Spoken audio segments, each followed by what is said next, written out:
नमस्कार। भारत में अपना एक छोटा सा सुंदर सा डेयरी फार्म हो, ये सपना न जाने कितने ही लोग देखते हैं।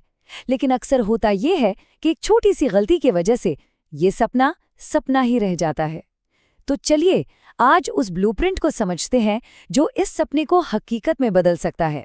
सोचिए जरा, अपनी जमीन, अपने जानवर और एक आत्मनिर्भर जिंदगी, सुनने में कितना सुकून मिलता है ना। ये एक ऐसा सपना है जो बहुतों की आंखों में बसता है। लेकिन इस सपने और हकीकत के बीच एक कड़वा सच भी है। ये कहानी शायद हमारे आसपास आम है। लोग पूरे जोश के साथ फार्म शुरू तो करते हैं, लेकिन कुछ ही महीनों में फार्म पर ताला लग जाता है। पर ऐसा होता क्यों है? इसका जवाब छिपा है उस एक बहुत बड़ी गलती में जो ज्यादातर नए किसान कर बैठते हैं। चलिए इस पर जरा गहराई से नजर डालते हैं। यही है वो गलती। जोश जोश में लोग अपनी सारी जमा पूंजी लगाकर एक बड़ा फार्म शुरू कर देते हैं।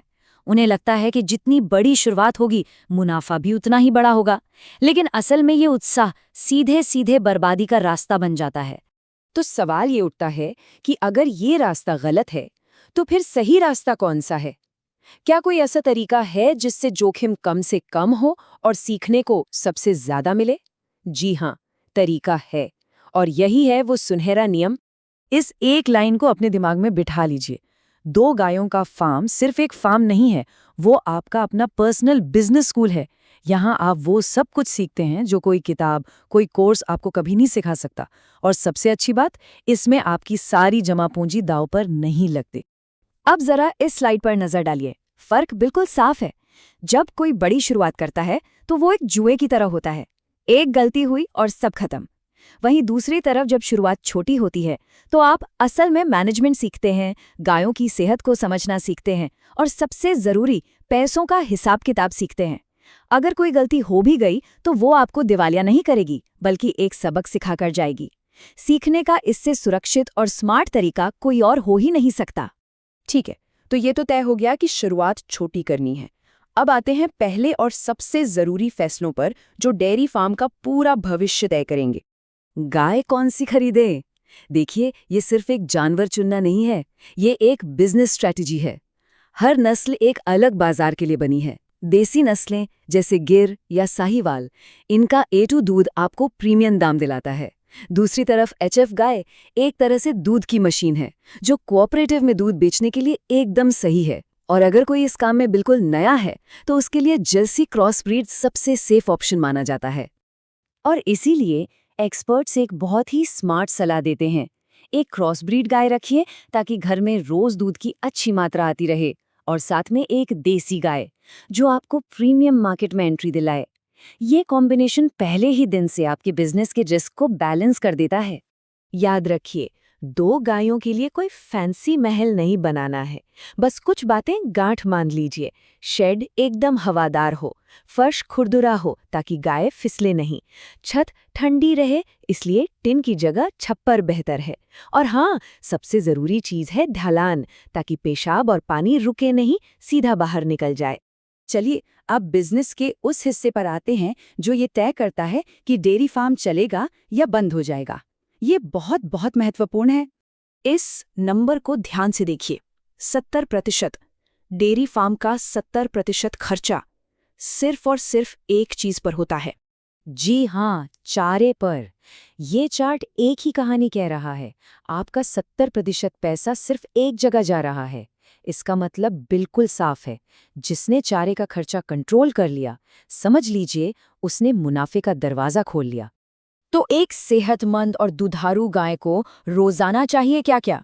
करीब 20 से 25 किलो हरा चारा, 5 से 6 किलो सूखा चारा, दूध के हिसाब से दाना, 50 ग्राम मिनरल मिक्सचर और लगभग 100 लीटर पानी।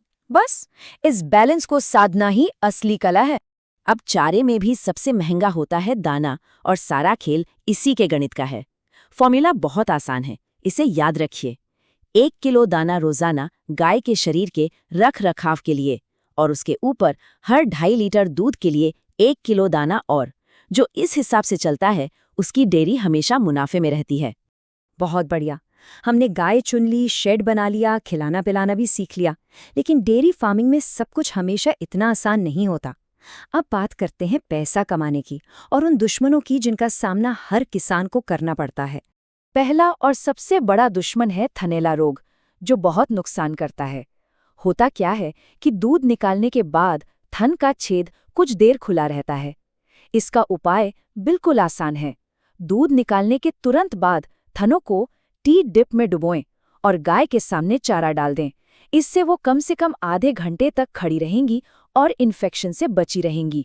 दूसरा बड़ा सिरदर्द है गाय का बार बार गाभिन न ठहरना। इसके पीछे अक्सर दो ही वजह होती हैं, पेट में कीड़े या शरीर में मिनरल्स की कमी। और इसका समाधान भी बहुत सीधा है। हर 3 महीने में कीड़े मारने की दवा दें और रोजाना 50 ग्राम अच्छा मिनरल मिक्सचर खिलाना कभी ना भूलें। अब आते हैं सबसे जरूरी बात पर कि इस दूध से पैसा कैसे कमाएं। आपके दूध का दाम इस बात पर निर्भर करता है कि आप उसे बेच कहाँ रहे हैं। इस चार्ट को देखिए, तीनों रास्तों की कमाई में जमीन आसमान का फर्क है। कोऑपरेटिव में सबसे कम दाम मिलता है। अगर सीधे ग्राहक को बेचते हैं तो ज्यादा कमा सकते हैं, और अगर घी या पनीर जैसे प्रोडक्ट बना लिए तब तो मुनाफा और भी ज्यादा है। और हाँ, एक चीज कभी मत भूलना, डेयरी में एक पुरानी कहावत है कि दूध से घर का खर्चा चलता है और गोबर से होती है असली बचत। 2 गायों के गोबर से हर महीने अच्छी खासी केंचुआ खाद यानी वर्मी कंपोस्ट बनाकर बेचा जा सकता है। और ये सब कुछ सीखने में, इसमें माहिर होने में बस 1 साल लगता है। चलिए देखते हैं कि ये सफर कैसा दिखता है। 2 गायों के साथ 1 साल बिताने का मतलब है कि आपने कम से कम जोखिम में पूरा बिजनेस मॉडल सीख लिया है। पहले महीने में रूटीन समझ में आता है, 6 महीने में मौसम की चुनौतियां समझ आती हैं, और साल के अंत तक ये भरोसा आ जाता है कि अब हर बीमारी और हर चुनौती को संभाला जा सकता है। बस तभी फार्म को बड़ा करने के बारे में सोचना चाहिए।